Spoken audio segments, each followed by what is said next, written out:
नमस्कार मंडळी, माझ्या रंगीताच किचनमध्ये तुमचं खूप खूप स्वागत आहे. आज आपण बनवणार आहोत आंबा बर्फी. तर त्यासाठी मी घेतलेले आहेत हे 2 आंबे. तर आंबे मी 1 तासभर पाण्यात ठेवले होते, कारण आंबा हा थोडा गरम असतो. आंब्याचा पण कसा गुणधर्म आहे बघा, जेव्हा तो कैरी असतो तेव्हा ती थंड असते. आपण थंड प्यायसाठी कैरीचं पन्ह बनवतो आणि तोच पिकल्याच्या नंतर गरम असतो. आणि आंब्याचा सीझन पण कधी येतो गरमीमध्ये. ही गरमी आणि आंबा पण गरम, त्याच्यामुळे आपल्याला हा कमीत कमी 1 तासभर पाण्यात ठेवायचा. आता ही स्वच्छ धुवून मी ह्याचा कट करून घेणार आहे. आणि महत्त्वाचं, हे पाणी फेकायचं नाही, कुंडीत टाकायचं. तर आता आपण हे आंबे कट करून घेऊया. हा आंबा मी देवगड हापूस आंबा घेतलाय. तुम्ही कुठलाही आंबा वापरा, फक्त तो आंबट नकोय. आणि आता आपण हे कट करून घेऊ, याचा पूर्ण पल्प काढून घेऊया. तर बघा, आंबा आपला कट करून झालाय. मी असा कट करून घेतलाय. तुम्हाला हवा असेल तर तुम्ही त्याचा रस पण काढून घेऊ शकता, पण न पाणी वापरता. बिलकुलही पाणी वापरायचं नाहीये.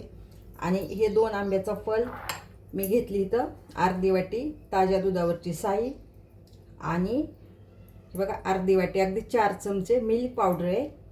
आणि अर्धी वाटी साखर. साखर मी का कमी घेतली, कारण आंबा आपला गोड आहे. आणि हा अर्धा नारळ मी तुकडे करून घेतलाय. हे बघा, पाठीमागचं पोर्शन काढून घेतलेलं आहे. एकदम पांढरा भाग आपल्याला घ्यायचा आहे. आता आपण काय करूया, सगळ्यात आधी हे नारळ मिक्सरला बारीक वाटून घेऊया. तर आपल्या ह्या नारळाला मी 1 फिरकी मारून घेतलेली आहे. आता आपण ह्याच्यामध्ये टाकूया साखर आणि आंबा आणि ही मिल्क पावडर सुद्धा.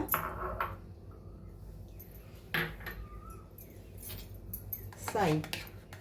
आता ह्याला आपण फिरवून घेऊया मिक्सरला. अशा पद्धतीने आपण हे मिश्रण वाटून घेतलंय, बघू शकता. हे असं वाटून घ्यायचं आपल्याला. आता आपण कढई पण मी इकडे गरम करायला ठेवलेली. कढई पण गरम झाली आहे. आता मी ह्याच्यात थोडंसं तूप टाकतेय, म्हणजे आपलं हे मिश्रण चिटकायला नको. आणि कढई पण आपल्याला जाड तळायची घ्यायची, पातळ भांडे नकोय. माझ्याकडे हे कलर हिचा थोडासा काळा आहे पण जाड आहे, त्याच्यामुळे मी हीच घेतली आहे. तुम्ही पण थोडीशी जाड तळायची कढई घ्या. आता आपण ह्याच्यामध्ये मिश्रण घालून घेऊया.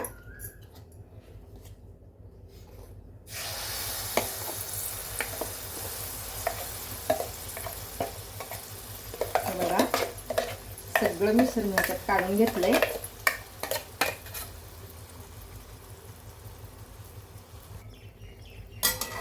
आता गॅस मी मोठाच केलेला आहे आणि याला एकसारखं हलवत राहायचंय. कुठेही गॅस कमी करायचा नाहीये आणि थोडं पण इकडे तिकडे बाजूला व्हायचं नाही. आणि हे आता असं चट उडायला लागतं, त्यामुळे जरा काळजीपूर्वक करा. हातावर पण ते उडू शकतं. अशा पद्धतीने आपण ह्याला आता व्यवस्थित हे शिजवून घेऊया. तर बघा, आपलं मिश्रण बऱ्यापैकी व्हायलाच आले. फक्त आता मला वाटतं 5 मिनिटं लागतील. तर मला हे मिश्रण एवढं घट्ट करायला 15 मिनिटं लागलेली आहेत. मध्ये मध्ये मी गॅस कमी सुद्धा केलेला, थोडासा जास्त पण वाढवायचे, थोडासा कमी करायचे. तर 15 मिनिटं टोटल लागलेले आहेत. कुणी नवीनचं करत असाल मुली, तर थोडंसं ना सुरुवातीला काय करायचं, कमी साहित्यात प्रयत्न करायचा. म्हणजे कमी साहित्य घेतलं ना, जरी ते बिघडलं तरी एवढं काय त्याचं दुःख वाटत नाही. आणि एकदा दोनदा प्रयत्न केले की तिसऱ्या प्रयत्नात नक्की येतं. तर तुम्ही नक्की ट्राय करा. तर बघा, मी पहिलं ते मोठं उलातनं का घेतलं होतं, कारण ते हातावरती हे मिश्रण उडतं. तर आता मी छोटा चमचा घेतलाय. आता आपल्याला ओळखायचं कसं आपलं मिश्रण झालंय की नाही, बघू शकता तुम्ही. आपला हे चमचा आहे ना, ह्याच्यामध्ये असा उभा राहतोय, म्हणजे आपलं मिश्रण झालेलं आहे.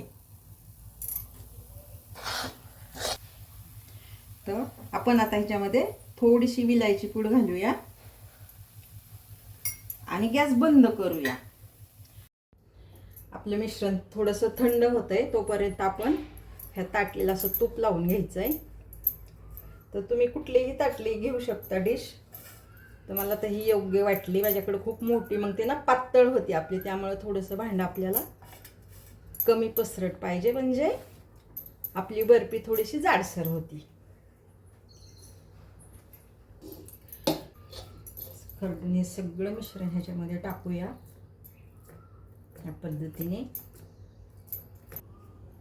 तर आपण आता ह्याला असं पसरून घेऊया. थोडंसं आपल्याला ते गरम गरमच पसरून घ्यायचं आहे.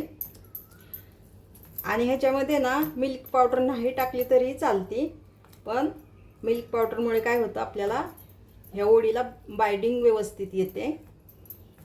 आणि आता हे गरम आहे ना, आता हाताने आपल्याला करता नाही येणार, तर मी एका वाटीने करते. आपल्याला अशी चपट्या तळ्याची वाटी किंवा फुलपात्र घ्यायचं आणि व्यवस्थित ह्याला असं सगळी एक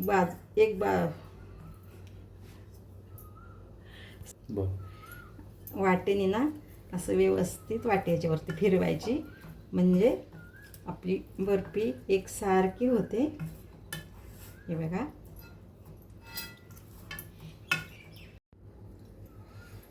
हे बघा असं व्यवस्थित आपलं हे एकदम प्लेन झालंय की नाही. आता ह्याच्यावरती तुम्हाला हवं ते तुम्ही ड्रायफ्रूट टाकू शकता, काजू, बदाम किंवा पिस्ता.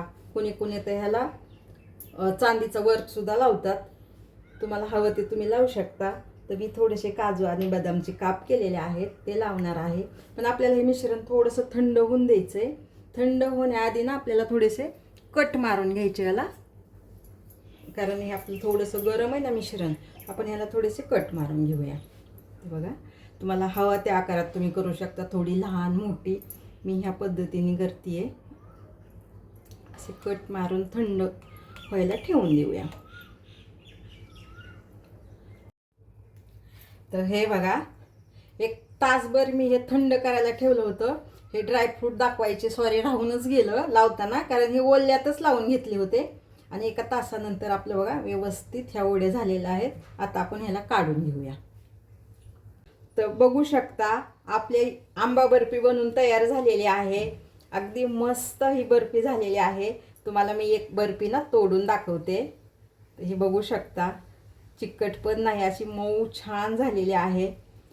तर तुम्ही पण अशीच बर्फी बनवा आणि खायचा आनंद घ्या. व्हिडिओ आवडला असेल तर लाईक करा. चॅनलवर नवीन असाल तर सबस्क्राईब करायला विसरू नका. आणि असं तुमचं प्रेम आमच्यावरती राहू द्या. धन्यवाद.